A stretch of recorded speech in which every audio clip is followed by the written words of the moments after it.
Hello, welcome to White Birch Tarot and Astrology. I'm doing a reading for like Monday, September 1st, or maybe the 2nd, depending on where you are. Saturn enters Pisces again, retrograde, goes into 29 degrees of Pisces, and there's other stuff going on. And I'm going to start with, I pulled some cards, I'm going to start with this quote from the author Sue Monk Kidd, Kidd. Her books are amazing. If you haven't read them, she wrote The Secret Life of Bees, and then she's got some nonfiction books about spirituality. And she has other, I forget her other, she's written some other fiction. She's amazing. I love her books.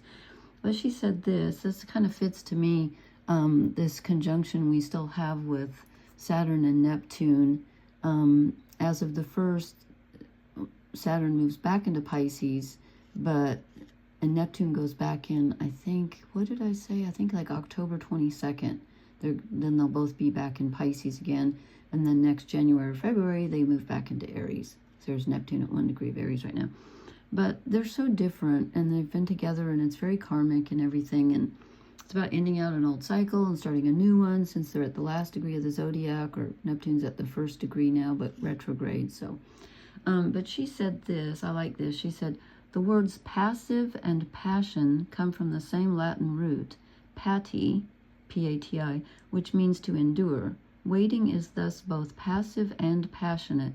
It's a vibrant, contemplative work. It involves listening to disinherited voices within, facing the wounded holes in the soul, the denied and undiscovered, the places one lives falsely. Oh, I think that's really pertinent to this energy, because it's about closing things out. And then when we get into Aries, it's about your self-identity. And I apologize for the shadow in here. I had to move the table and the lighting's all wrong. I need to get a light. But we have this ongoing mini grand trine between Pluto in, I almost said Plotinus because I was going to read a quote by him, by Pluto in Aquarius, 1 degree retrograde, and Saturn and Neptune here. As I said, Saturn's on the 1st going to move back into Pisces. Here's the north nodes. I didn't write down the degree. They are at 18 degrees of Pisces, and they always go retrograde. So that means the south nodes are at 18 Virgo opposite. And here's Neptune at 1 degree of Aries, going to move back into Pisces in, what did I say, October 22nd or 3rd. Chiron is retrograde in Aries at 26. We've had a lot of work going on in the area of self-identity. And what do we want? Our desires. And how do our desires shape our self-identity? And how do we achieve what we want? And then we have to take into account this, our subconscious, which is in the sign of Aquarius, which is the collective consciousness. So we kind of get caught up in what's going on in the outer world, what's good for everybody, and our own subconscious things that are buried in here. And then Uranus, which rules Aquarius, the collective consciousness, is in Gemini at 1 degree. Did I not put, oh, Uranus isn't retrograde. I think Uranus goes retrograde in September.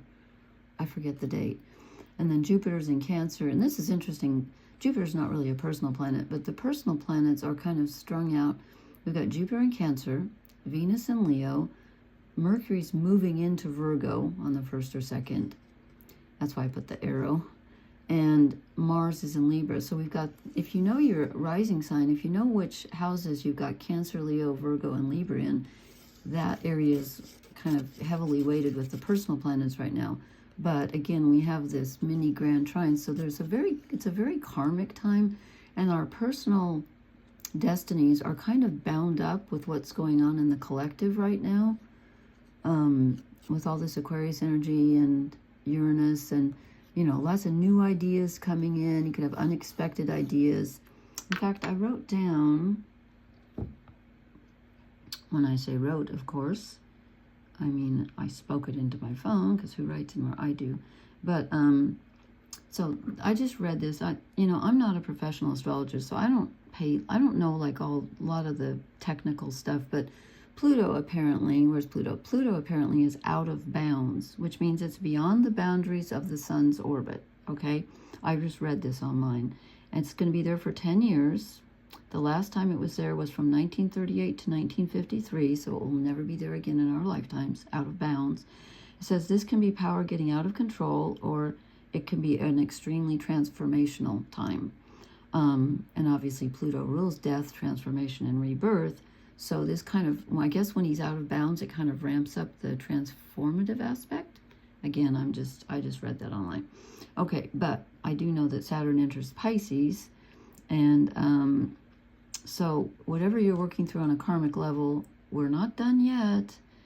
And we're kind of tying up loose ends with these two, with Saturn and Neptune. You know, Neptune's going to go back in October. They're going to be in Pisces again. We kind of want to move forward. Like, what do I want? But we keep getting dragged back into old stuff keeps popping up.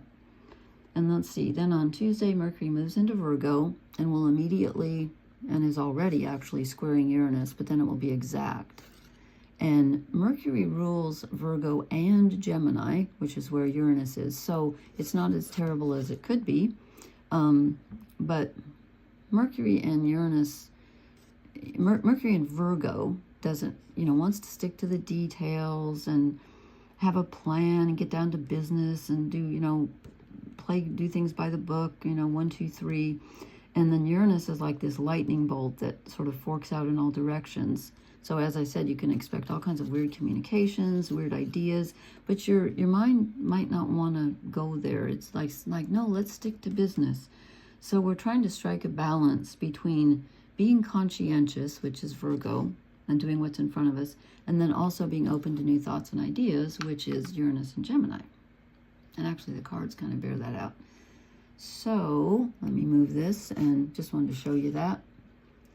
Oh, and I didn't talk about the Mars square Jupiter. So Mars is in Libra, where he doesn't particularly like to be, because Mars is about action and desire and passion, and Libra's ruled by Venus, and Libra's all about balance and justice and pleasing everybody. And Jupiter in Cancer is, Jupiter expands everything he touches. So in Cancer, it makes us feel really fixated on home, our loved ones, especially family, emotional security. That's what Cancer likes, is emotional security. I don't want things to change. I don't want to let go. And Mars is more bold. But again, in Libra, Mars, your energy can be focused on pleasing others. So you have to kind of watch out for that. But they're squaring each other. So there's a kind of a disconnect between Mars wanting to forge new relationships and just do things, create balance for everybody. And Jupiter saying no, and Cancer is saying, no, I really want to just be safe and tucked in my little nest, and everybody's comfortable, and I want to nurture everybody. They both have a people-pleasing aspect, but there's a little disconnect with that square. So, okay. I pulled some cards, and I started the Cross of Truth, and then I changed my mind, so I hope I didn't mess up, but I think the top row is general and the bottom row is relationships. But again, I wasn't really thinking that. I was kind of just, I don't know what I was doing, but they came out this way. So we start off, this is us. This is the Welsh, excuse me, bird. This is the Llewellyn Tarot, the Welsh mythology deck. And can you still see it if I put it up here? Not so much, I feel like it makes it blurry when I do this. Let's see if it can focus. I don't like it. I'm going to do it up here. Okay. That looks clearer. Okay, the 10 of Wands. So here we are carrying the karmic load with Saturn and Neptune together again. And things are wonky because one is reality and one is illusion. And time seems fluid. And, you feel like you take 2 steps forward and 3 steps back. But this is us carrying the load. This is Mars in Virgo. We do what we have to do. We just keep going. Things can feel very heavy at this time. And then this one came out when I first picked up the deck. It fell out, and I thought, no, I haven't shuffled yet. And then it came out again, so it clearly wants to be here. But this could be that Mars in Libra. But this is us trying to balance the energies. We want harmony. We want people to get along. We want everybody to be happy, and we want some justice. And it's all about balancing our lives, because right now we probably don't feel too balanced. With Saturn and Neptune together and Mars squaring Jupiter, there can be a feeling of like I want this and that, but they're opposite. What do I do? Trying to find the middle ground. And then we get some strife energy, some Five of Wands. And this could be arguing with other people, but I think this is more internal, where we just don't know. We just don't know exactly what we want, and we have conflicting desires. And it's hard to move forward when you have conflicting desires, because you're just not sure. But then we get a good card. We get, not that those others are terrible, we get the Queen of Pentacles. So here's the answer, if you will. It's like, okay, we have this on our side. I'm looking to see, well, we do have Mercury going into Virgo. There's some earth energy. We don't have a lot of earth energy right now, but we need some. So this is telling me that our feminine side needs to stay grounded. Our intuition needs to stay grounded. And if we can dive into our intuition, which might be expressed in a very physical, earthy way right now, that will help balance things out. But I think our daily lives could use some feminine, intuitive energy, taking care of ourselves, taking care of what's in front of us, trying to just ground yourself, in the everyday will be very helpful, I think. And then I'm not positive if this is the relationship row, but I think it might be. We get the Two of Swords. Again, there's a conflict here. You're being pulled in two directions, and it's making you feel paralyzed. And again, that could be this Saturn conjunct Neptune energy too. That's affecting everything. She just doesn't know. She's like, I don't really want either of these two, and they don't go together. So what do I do when I have two conflicting desires?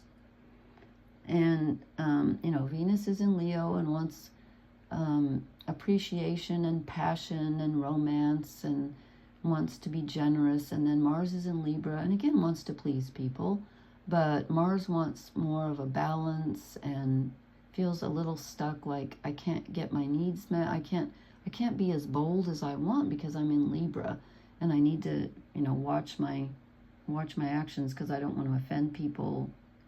So I think there's a feeling of being stuck right now.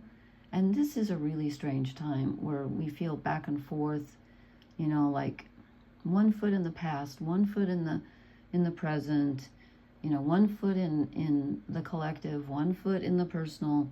It's really kind of split right now, I think. And then this row gets the Emperor, so we get some masculine energy. So this is sticking up for yourself, especially in relationships. This is not letting people cross your boundaries and having a say in what you want and not over-pleasing people. So be careful of that. You might feel like people are trying to maybe take advantage or something. You have to be strong right now. The Queen of Pentacles is strong, but she's strong in an inner way, an outer way also, but like I said, diving into her intuition and using that to navigate the everyday.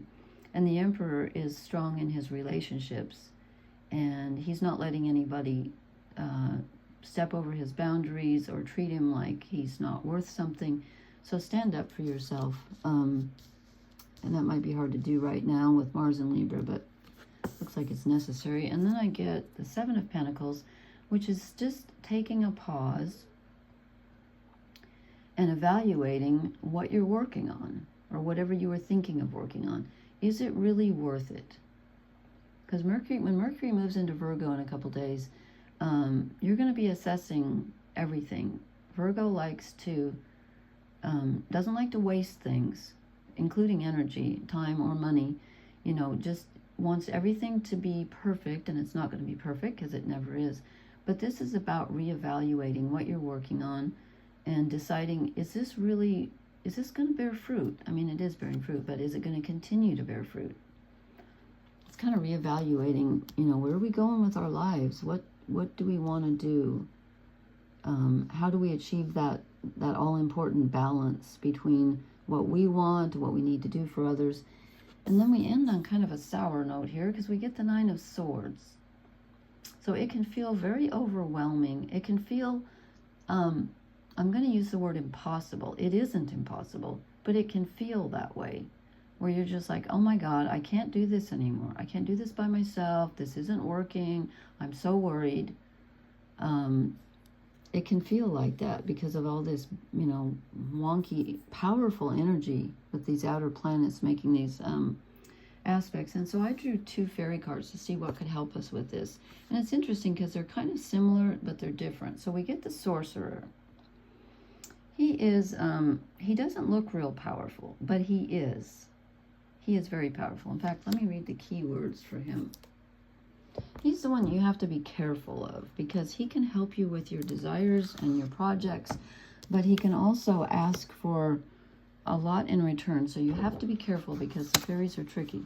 So it says interesting help, true magic, and consequences. Approach him with caution. He's really not concerned with the everyday struggles and endeavors of fairy, let alone the human world. He works for his own ends, but he may help you if it suits his purpose. I'm thinking of that Pluto being out of bounds. We have access now to more power, but, power is a funny thing. It can come back and bite you, so just be careful. His help could have interesting consequences in the future. If you meet him, it may be best to nod respectfully and pass on. On the other hand, when he turns up, you may know exactly what you need to ask for. If you have an intuitive flash about why the 2 of you have come together, then by all means ask your question and see what happens, as long as you're prepared for the consequences. Ugh. Okay, so it's one of those things where, everything has 2 sides, and I feel like we're really in that right now, where, there's always 2 sides to everything, but right now, especially, the blessings come with a sting in the tail, but the blessings are bigger than normal, if that makes any sense. And then I also drew the Smith. Okay, he's, in Greek mythology, he's Hephaestus. He was married to Venus, or married to Aphrodite, and he's hammering the moon. Oh, by the way, I read that poem, gosh, I don't know, several months ago, that I wrote called Forged Heart, and it got published. I got it published, so that was neat. I was going to say, I'm such a Capricorn. I was going to say, I didn't get any money for it. That's not the point. Sorry about that, but I can't help it. Sun in Capricorn, it just goes there. It would be nice. Anyway, okay, the Smith. So he is all about keeping your word, which is really interesting because Mercury, moving into Virgo, Mercury rules communication. It rules our thoughts and what we say and what others say to us. And Virgo's all about integrity. If I had one word, if someone said sum up Virgo in one word, it would be integrity. Keeping your word. So the Smith is bond, promises, and creation. So it says, and I love this because, it's just what I said. Maybe that's where I got it. But he said, the book says, as are many of the folk gifted with magical skills, the Smith is lame. Hephaestus was lame, giving up a physical part of himself to attain a great magical skill. He is the forger of matter and the binder of oaths. If you make a promise to a beloved, he is the energy that binds the 2 of you together. A ring, the symbol of the bond between 2 people, is the energy of that bond made manifest. It says, when you exchange a ring, imagine the Smith forging that ring for you, putting the energy of fairy into every tap of his hammer as he creates the circle that is the sign of an eternal bond. It says you can use this image to create a magical connection in any relationship. When you make a promise by saying, my word is my bond, especially in fairy, you must intend to keep it. The Smith is there to forge the bond for you to take back to the human world. So it says if you get him in a reading, think about what you're promising to do, to be, and to achieve in your relationships. And before you commit to this bond, make sure it's something that you truly intend to do. Then let the Smith forge that bond for you. Okay, so this is all about integrity, which again is Mercury in Virgo. Virgo is all about integrity. So be careful what you say at this time. Be careful what you promise. And Jupiter in Cancer, Jupiter can be over-promising, and when it's in Cancer, it can be, like I said, family, home, nurturing. So just be careful with your intimate relationships And don't over please. But if you say you're going to do something, well, you should always do something if you say you're going to do it, but especially at this time. And if other people say they're going to do something, hold them to that. And if they don't, they're not for you. You know, be the emperor. Don't let them walk all over you. Not now. And reassess whatever you're putting your energy into. Okay, I think that's it for tonight. And please leave me a message and let me know how this resonates. I love to hear from you. And please hit the like, share, and subscribe buttons. And happy Mercury moving into Virgo and Saturn moving back into Pisces. Here we go again. Here we go again, folks. Okay, thank you so much. Blessings. Good night.